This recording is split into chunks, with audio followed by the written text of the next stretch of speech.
김동연 도지사가 결국은 폭발했습니다. 국힘의 비정상적인 김포시 편입 집착. 누가 봐도 이건 말이 안 되는 행태죠. 제대로 된 조사와 연구 없이 시와 시를 합친다는 게 얼마나 무모한 일인가요?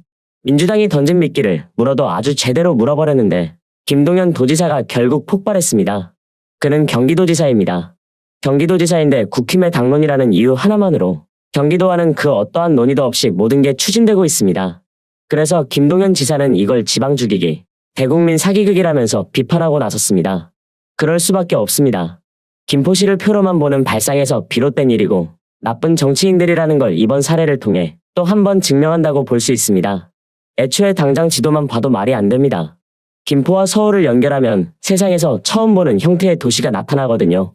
저번에도 말씀드렸듯 아무런 상식적 고려와 연구 없이 나온 정책이기 때문에 겨우 이 정도 수준밖에 안 된다는 걸 보여주는 것이고 책임지지 못할 것을 추진한다는 것 자체가 대국민 사기극이라는 것이죠. 이미 경기도는 국토 균형 발전을 위해 힘쓰고 있는 상태입니다. 경기 북부 지역이 낙후된 경우가 많은 만큼 경기 북부 특별자치도를 추진하고 있고요. 이 자치도의 핵심은 서울의 과도한 집중 문제를 해결하는 것에 있습니다. 여기서 웃긴 건 윤석열도 지방도시 소멸 문제를 강조하고 이걸 정부 국정과제로 삼고 있는 상황에 국힘은 오히려 반대로 서울 포화 상태를 지속화시키고 있다는 것입니다.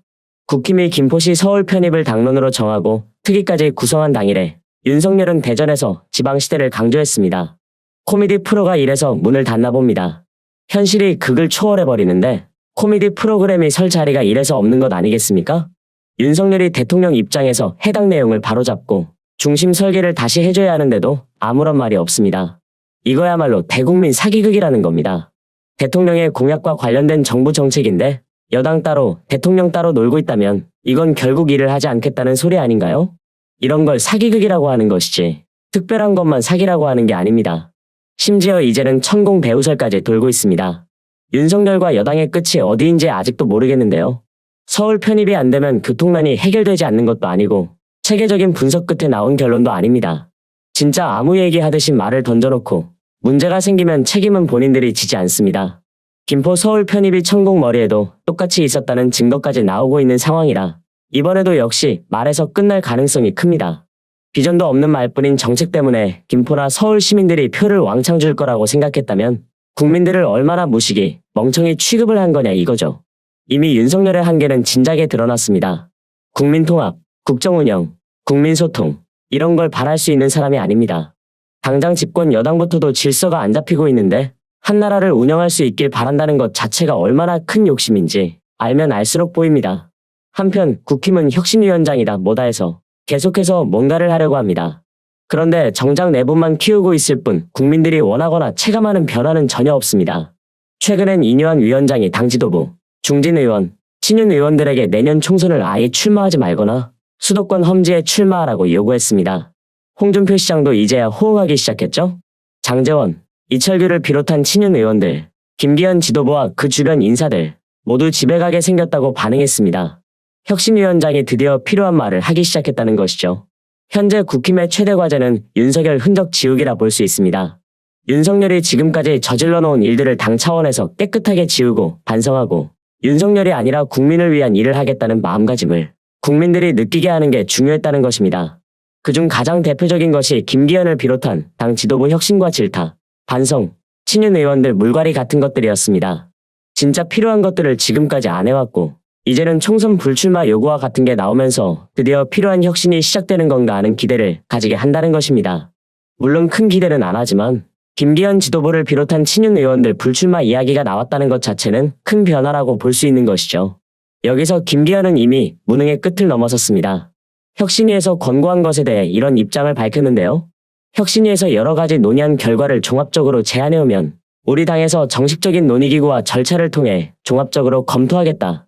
여전히 본인 자리를 뺏기고 싶지는 않기 때문에 원론적인 입장만 내놓고 있는 사람입니다. 이런 사람을 왜 우리 세금으로 먹여 살려줘야 하나요?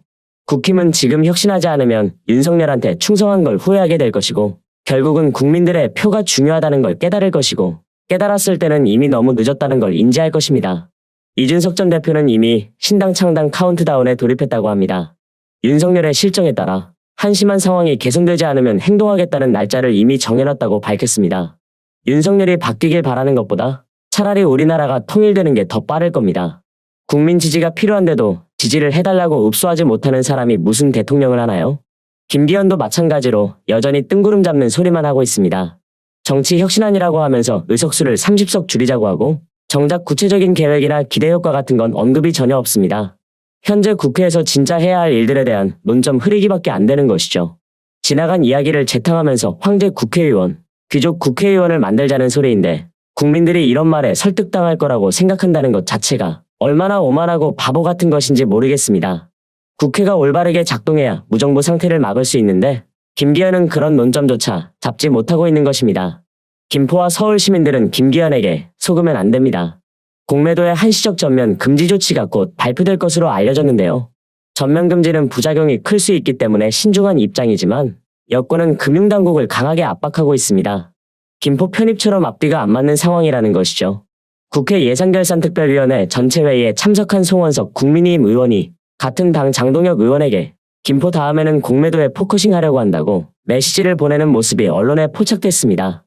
김포의 서울 편입 필요성을 띄워 총선 의제를 선도하는데 성공했다고 자평하고 있는 여당입니다. 이제는 개인들이 기관에 비해 불리한 기울어진 운동장에 있다는 점을 지적해 공매도 제도 개선 필요성을 주도하겠다는 것인데 여권에서는 당장 공매도 전면 금지안을 발표할 것을 요구하고 있는 상태입니다. 한편 금융위는 공매도 금지가 자본시장에 큰 파장을 낳는 만큼 신중해야 한다는 입장을 강조하고 있습니다. 정부 기관과 여당이 전혀 맞지 않는 말을 하고 있다는 것입니다. 왜 그럴까요? 총선이 치러지는 내년 4월 전후까지 공매도를 중단할 것이라는 전망이 나오고 있습니다. 개미 투자자들의 표심을 노리기 때문인데요. 단순히 표만 얻자고 모든 일을 즉흥적으로 하고 있습니다. 한편 문자 내용이 유출된 송원석은 본인의 부주의로 인해 휴대폰 내용이 사진 찍히게 된 것에 대해 송구하게 생각한다. 뭐 언론사가 자기들이 공매도에 대해 포커싱을 하려 하는데 오늘 질의하실 위원이 있으신가라고 와서 당 대변인을 맡고 계신 장 위원님께 인포메이션 공유 차원에서 알고 있는 게 좋겠다고 해서 보낸다는 것이 순간적으로 카메라에 노출됐다고 해명했습니다. 일부 개미 투자자들은 외국인이나 기관 투자자들이 무차입 공매도를 통해 주가 하락을 부추겼다고 비판해왔습니다. 여기서 무차입 공매도란 있지 않은 주식을 있는 것처럼 속여파는 행위로 국내에선 불법입니다. 여야는 선거 때마다 공매도 제도 개선을 약속해왔는데 이번에는 국힘이 그걸 하겠다는 겁니다. 이걸 진심으로 받아들일 수 있을까요? 김포시 편입 이슈에 이어서 이제는 공매도 이슈까지. 대체 국민들이 언제까지 속아줘야 하는 것인지 모르겠습니다. 세금이 아깝습니다. 세금을 내기가 싫어질 정도입니다. 제가 낸 세금이 왜 저런 사람들 월급으로 가야 하나요?